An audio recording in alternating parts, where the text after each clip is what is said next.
All right, so we're diving back into the Tri-Universe today, and this time we're looking at another fascinating Yeah. character, Laetitia Cavalieri. And I think, given what we know about your interest in these complex characters, you're going to be intrigued by her. We've got some background notes, or really detailed notes about her background and where she's going, Okay. and it's a wild ride. So our mission today, if you will, is to figure out, like, what makes Letitia tick? Yeah. What makes her such a compelling character and why you should probably keep your eye on her? I'm intrigued already. Right. So, okay. One of the first things that kind of jumped out at me was, I mean, her academic background is a little, how do I say this? It's interesting, to say the least. Finance, philosophy, and art history for her undergrad, Wow. right? Like, what's going on there? That's quite a combination. Yeah, it is. And from what I'm gathering from these notes, it seems like part of that was influenced by her parents. Like her mom was super into art and her dad was more on the philosophical side of things. So she kind of got this, this really broad exposure to different ways of thinking. Interesting. So like a nature and nurture thing. Uh, It all kind of came together. exactly. But here's the thing. It wasn't just like, oh, she loved beautiful things and thinking about the meaning of life. It seems like her mom, especially, really instilled this drive to be the best, to be superior.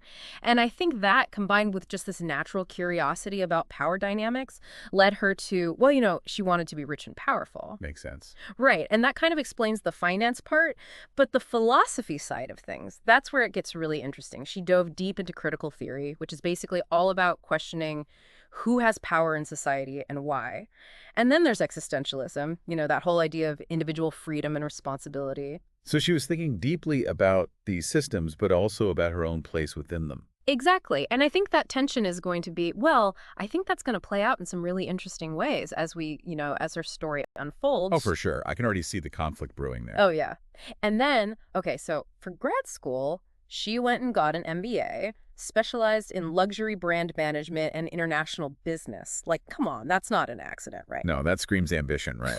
Like she's planning something big. Totally. And the notes actually say straight up that this was all part of her plan to get close to Alice Quirier, the CEO of Serenity Hotel in Paris. Oh, right. From the Concierges series. Exactly. So Letitia is playing the long game here. And the things she chose to focus on, like strategic planning, financial analysis, and get this, the psychology of wealth. I mean, she's not messing around. It's like she's studying a game she wants to win. Yeah, totally. But okay, here's where it gets even more interesting. So she's driven, super ambitious, but there's this mention of a lingering unease that she carries with her. Like there's something more going on beneath the surface. Oh, okay. Like some inner turmoil. That makes her more complex than just a ruthless climber. Right. And they describe her as being incredibly sharp. Like she really understands people, how they think, what motivates them.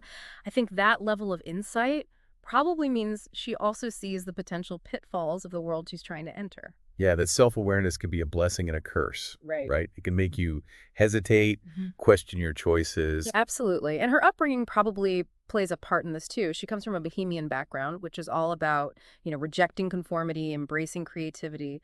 And that seems to be clashing with her desire for wealth and status, which are very much tied to traditional structures. Oh, I see. So there's this internal battle between her roots and her aspirations. Yes.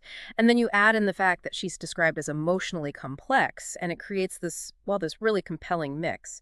For example, she's fiercely loyal to her brother, but that loyalty seems to be at odds with her personal ambition. Like, how do you choose between those two things? Right. Those are the tough choices that can really define a character. Yeah. And then there's this need to be seen as special, exceptional, but combined with her ability to read people so well, it seems like she might be willing to use that to her advantage to manipulate situations to get what she wants. It's like she's got all these tools, and we're just waiting to see how she'll use them. Okay, so let's talk about where she fits into the Tri-Universe as it stands now. So right now, she's the assistant to Alice Quirier at Serenity Hotel in Paris.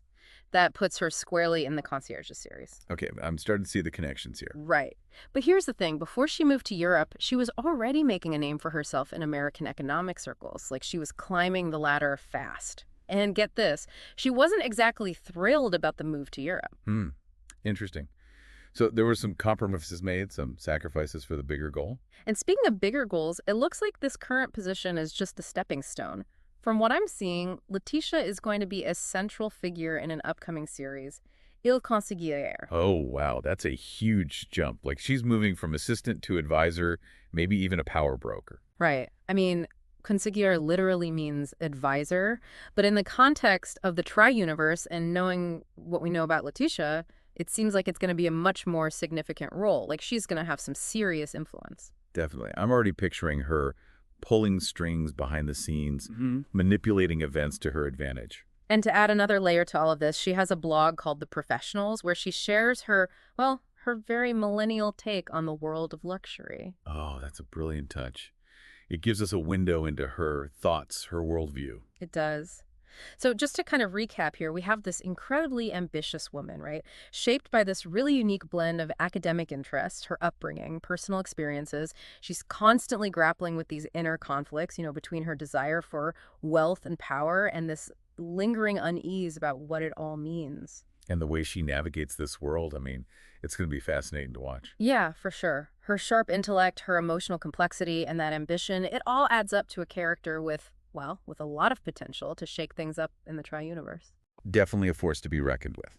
So this deep dive into Letitia has definitely left us wanting more, wouldn't you say? For sure. Like, what happens next? What choices will she make? I need answers. Exactly. And I think the big question we're left with is this.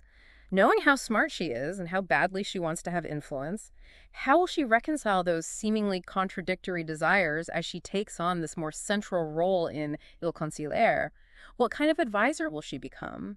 And what will the consequences of her choices be given all those mixed motivations? Yeah, those are some big questions. They are, and those are questions that, well, I guess we'll just have to wait and see how they unfold.